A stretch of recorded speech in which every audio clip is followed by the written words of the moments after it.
Assalamualaikum warahmatullahi wabarakatuh. Saya Devi Permatasari. Di sini saya akan sedikit menjelaskan tentang metode teman sejawat, metode brainstorming, dan metode seminar Sokratik. Pertama, metode teman sejawat atau peer teaching merupakan salah satu metode pembelajaran di mana seorang guru memilih seorang atau sekelompok peserta didik yang memiliki prestasi yang lebih tinggi dan menguasai materi untuk membantu peserta didik lainnya yang belum menguasai materi, sehingga nantinya bisa menguasai materi. Langkah metode teman sejawat.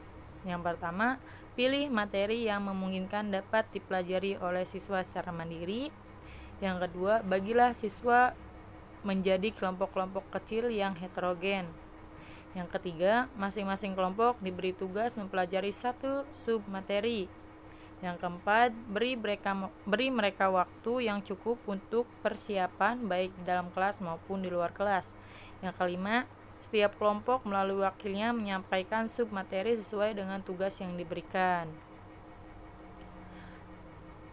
Metode teman sejawat menurut para ahli. Menurut Rizalullah, metode pembelajaran tutor sebaya yang disamakan dengan tutorial adalah bimbingan arahan, bantuan, petunjuk, dan motivasi agar siswa belajar secara efisien dan efektif. Menurut Abu Ahmadi dan Widodo Supriyono, model pembelajaran tutor sebaya adalah siswa yang ditunjuk untuk ditugaskan membantu teman yang mengalami kesulitan belajar, karena hubungan teman umumnya lebih dekat dibanding hubungan guru dengan siswa.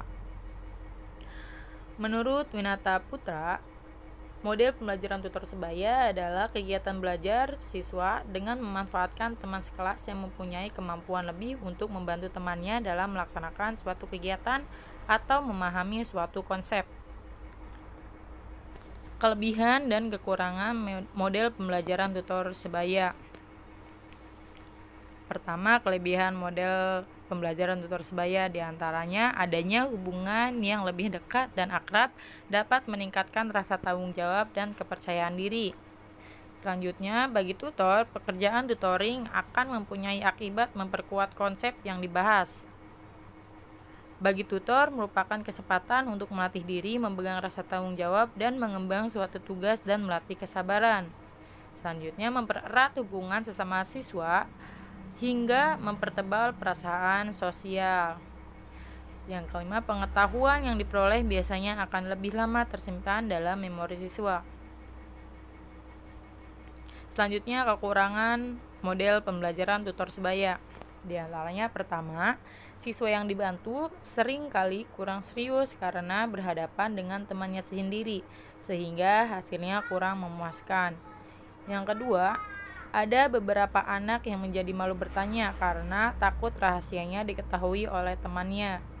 Yang ketiga, pada kelas-kelas tertentu, pekerjaan tutoring ini sukar dilaksanakan karena perbedaan kelamin antara tutor dengan siswa yang diberi program perbaikan. Yang keempat, bagi guru sukar untuk menemukan tutor yang tepat bagi seseorang atau beberapa siswa yang harus dibimbing. Tidak semua siswa yang pandai atau cepat waktu belajarnya dapat mengerjakan kembali kepada kawan-kawannya. Selanjutnya, peran tutor dalam penerapan model pembelajaran tutor sebaya.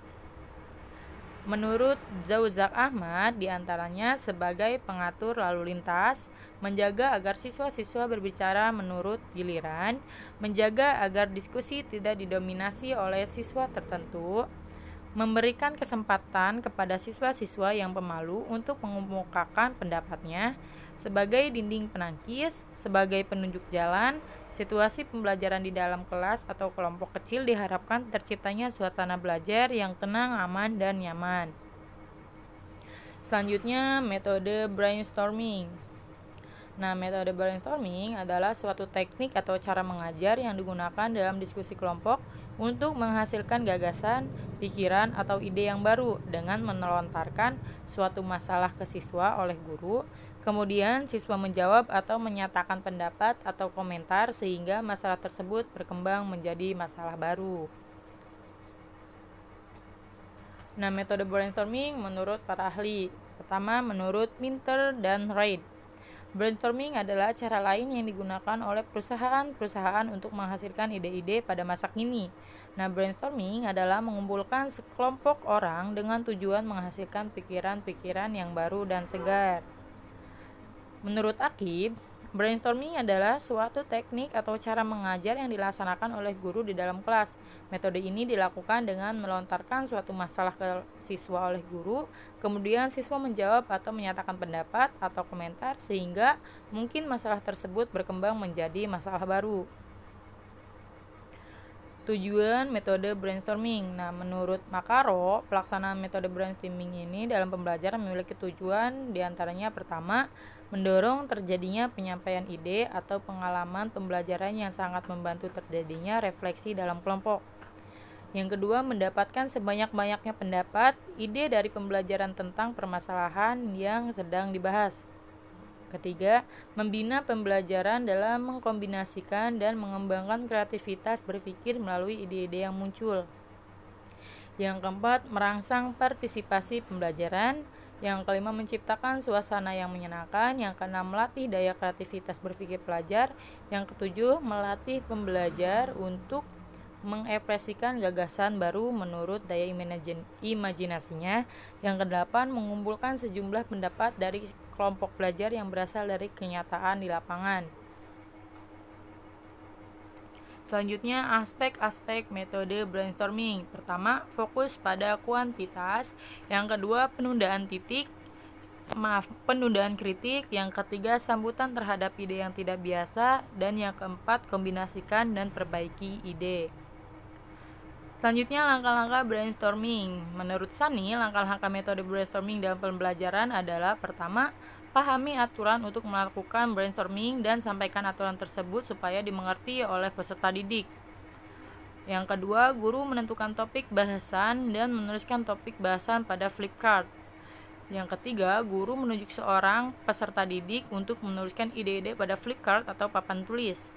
Yang keempat, guru meminta peserta didik atau kelompok untuk mengemukakan ide yang terkait dengan topik yang dibahas.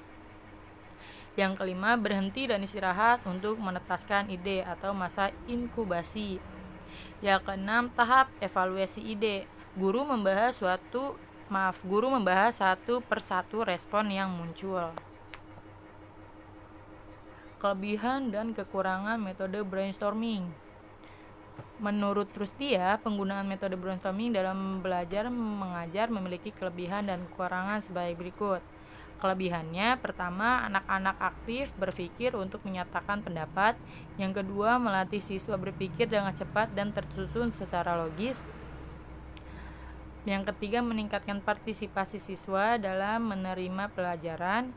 Yang keempat, siswa yang kurang aktif dapat bantuan dari temannya yang pandai atau dari guru.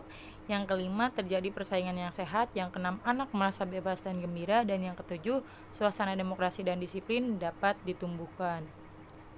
Selanjutnya, kekurangannya. Kekurangan brainstorming adalah pertama, guru kurang memberi waktu yang cukup kepada siswa untuk berpikir dengan baik. Yang kedua, anak yang kurang pandai selalu ketinggalan. Yang ketiga, guru hanya menampung pendapat, tidak pernah merumuskan kesimpulan. Yang keempat, tidak menjamin hasil pemecahan masalah.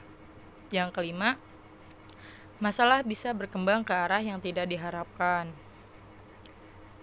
Selanjutnya, metode seminar Sokratik.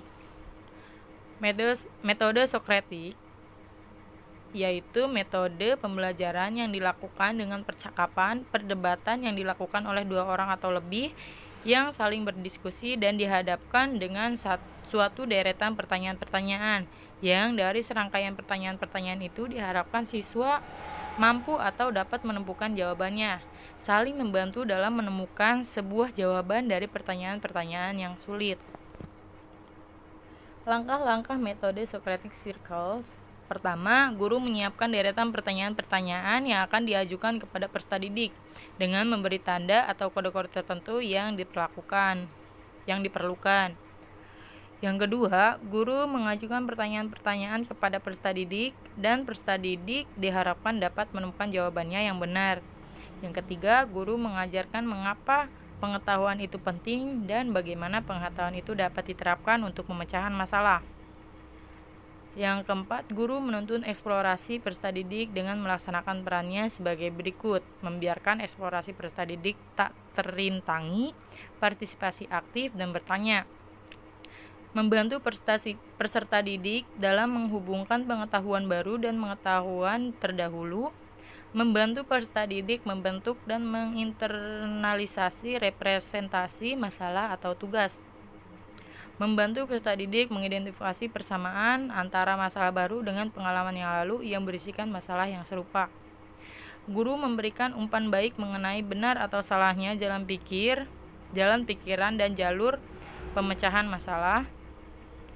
Yang keenam, jika pertanyaan yang diajukan itu terjawab oleh peserta didik, maka guru dapat melanjutkan atau mengalihkan pertanyaan berikutnya sehingga semua soal dapat selesai terjawab oleh peserta didik.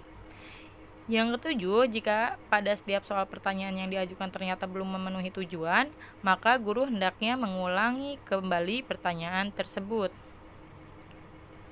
Kelebihan dan kelemahan metode seminar. Yang pertama, kelebihan metode Socratic Circle. Di antaranya, pertama, membimbing peserta didik berpikir rasional dan ilmiah. Yang kedua, mendorong peserta didik untuk aktif belajar dan menguasai ilustrasi pengetahuan. Yang ketiga, menumbuhkan motivasi dan keberanian dalam mengemukakan pendapat dan pikiran sendiri. Yang keempat, memupuk rasa percaya diri. Yang kelima, meningkatkan partisipasi peserta didik dan berlomba-lomba dalam belajar yang menimbulkan persaingan yang dinamis. Yang keenam, menimbulkan disiplin. Selanjutnya, kekurangan metode Socratic Circle menurut Yunarti. Metode Socratic Circle memiliki kekurangan sebagai berikut. Pertama, metode Socratic Circle dalam pelaksanaannya masih sulit dilaksanakan pada sekolah tingkat rendah, sebab peserta didik belum mampu berpikir secara mandiri. Yang kedua, metode Socratic Circle terlalu bersifat mekanis, di mana anak didik dapat dipandang sebagai mesin yang selalu siap untuk digerakkan. Yang ketiga, lebih menekankan dari segi efektif daripada kognitif, padahal pengajaran agama sangat menonjolkan segi perasaan dan penghayatan ini. Yang keempat, kadang-kadang tidak semua guru selalu siap memakai metode Socratic Circle, karena metode Socratic Circle menurut dari semua pihak baik guru maupun peserta didik sama-sama aktif untuk belajar dan menguasai bahan atau ilmu pengetahuan. Mungkin itu saja yang dapat saya sampaikan. Kurang lebihnya mohon maaf. Wabillahi taufiq wal hidayah. Wassalamualaikum warahmatullahi wabarakatuh.